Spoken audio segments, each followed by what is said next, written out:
김평우 변호사 글에 달린 어떤 댓글. 며칠 전 폭스뉴스 채널에서 앵커와 미 민주당 고위 당직자와의 대담을 시청한 적이 있다.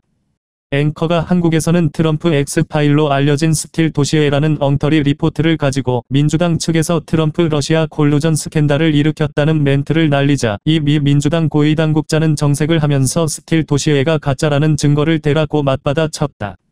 그러자 어안이 벙벙해진 앵커는 아무 대답도 못하고 잠시 침묵이 흘렀다.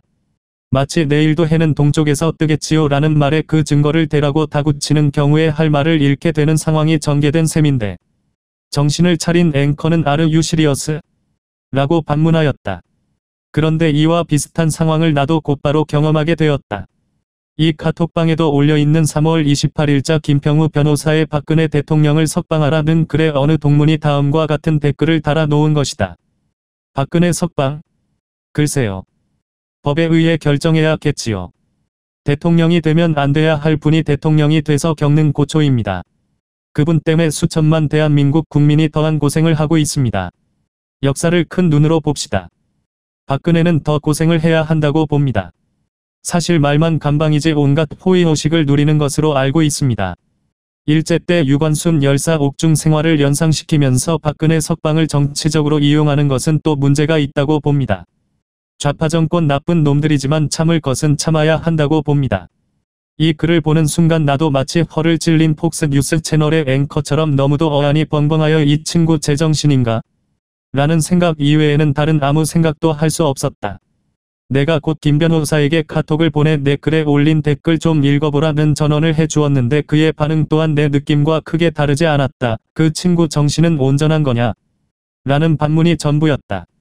하기는 박 대통령 탄핵 과정에서 자신의 사재 7억여 원을 투척하여 탄핵의 부당성을 광고하였고 과거 2년여 동안에도 많은 경비를 써가면서 박 대통령 석방을 위해 노심초사 고군분투를 해오고 있는 김 변호사의 입장에서 무슨 다른 논평을 할 수 있겠는가? 학창시절 나와는 별 왕래가 없었던 그 동문이 어떤 인생의 궤적을 그려왔으며 어떤 가치와 인생관을 견지하면서 인생의 황혼기례까지 이르렀는지 나는 알지 못한다. 그래서 그런 댓글을 달 수밖에 없는 그의 동기를 헤아릴 길은 없다. 다만 그가 그동안 이 카톡방에 남긴 여러 댓글들에서 그가 보여온 태도로부터 몇 가지 유추는 가능하다고 본다. 박근혜를 무능과 부패로 몰아가려는 작태는 탄핵 주도 세력과 그 부역자들이 흔히 하는 짓이다. 이들의 근거 없는 이런 행태는 다분히 계산된 것이다. 무죄한 박근혜를 사기 탄핵으로 권좌해서 쫓아낸 짓은 국가 반역행위였다. 그런데도 그들은 자신들의 국가 반역행위가 마치 박근혜의 무능과 부패에 기인한 것인 양 정당화하려 한다. 그렇지만 이는 그런다고 해서 정당화할 수 있는 문제가 아니다. 정권이 바뀌면 반드시 짚고 넘어가서 처벌할 것은 처벌해야 한다. 그런데 이 동문의 행태는 정확히 이 탄핵 세력들의 그것과 일치한다. 즉 박근혜를 근거 없이 비방하는 것이다. 그러나 탄핵 주도 세력의 행태는 여기서 끝나지 않는다. 누구의 말대로 이들이 주사파는 아니지만 서투른 권력 노름으로 주사파들에게 권력을 헌납한 주제들임에도 불구하고 주사파들이 나라를 말아먹고 있는 현 상황을 벗어나려면 자신들을 중심으로 힘을 모아야 한다고 반문연대를 조직하는 등 또 다른 사기를 치고 있다. 우리는 알고 있다. 이 자들은 모두 죽었다 깨어난다 해도 자신들의 힘만으로는 결코 대통령이 될 수 없는 그저 그렇고 그런 놈들로서 이원집정제 내각 책임제로 개헌하여 끼리끼리 자손만대로 헤쳐먹겠다고 날뛰다가 대형 사고를 친 놈들이란 사실을. 이들은 대부분 친중파들로서 트럼프 미 대통령을 별 이유 없이 대놓고 욕하는 자들이다. 이 동문 역시 트럼프라면 이를 가는 행태를 보여왔었다. 그러니 행태로만 보면 이 동문 역시 탄핵 세력의 일원이 아니겠는가 하는 생각이 자연스럽게 든다.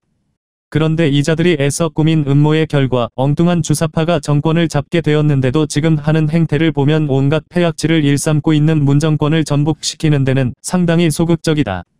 이들은 말만 앞세우지 행동은 하지 않는다. 문재인의 서투른 통치행위 결과로 야당으로서는 많은 호재가 발생하고 있는데도 자유한국당은 이렇다 할 대여 투쟁을 하지 않는다. 가령 김경수 댓글 조작 사건은 문정권의 정통성을 뿌리부터 흔들 수 있는 대형 호재임에도 자유한국당은 이렇다 할 때여 투쟁을 하지 않고 있다. 어디 그뿐인가? 손혜원 부동산 투기 사건, 버닝썬 사건, 장자연 김학의 성접대 재수사 지시, 김의겸 청와대 대변인의 안면 몰수, 부동산 투기 등등 많은 공격거리가 있지만 자유한국당의 탄핵 주도 세력은 그냥 얌전하기만 하다. 왜 그럴까? 아마도 이들은 타이밍을 재는 모양이다. 탄핵의 후유증이 아직 가라앉지 않았다고 판단한 모양인데 아마 그럴 것이다. 김 변호사 글에 한심한 댓글을 올린 우리 동문도 좌파 정권은 나쁜 놈들이라는 하나마나 한 소리뿐 박근혜나 트럼프를 공격해 대는데 볼 수 있었던 치열함이 여기에서는 보이지 않는다. 문재인은 간첩이다. 혹 간첩이 아니더라도 간첩으로 취급해야 한다라는 고든챙의 말은 맞는 말이다. 댓글 올린 우리 동문이 탄핵 세력의 일원인지 아닌지는 알 수 없지만 그 일원으로 취급해서 손해날 것은 없어 보인다.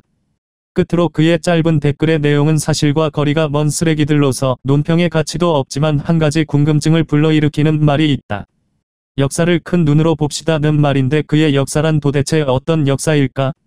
한국 근현대사에서 좌우는 대한민국이 건국된 연도를 가지고도 의견의 일치를 보지 못하고 있는데 그는 그의 역사를 가지고 어느 편에 서 있을까?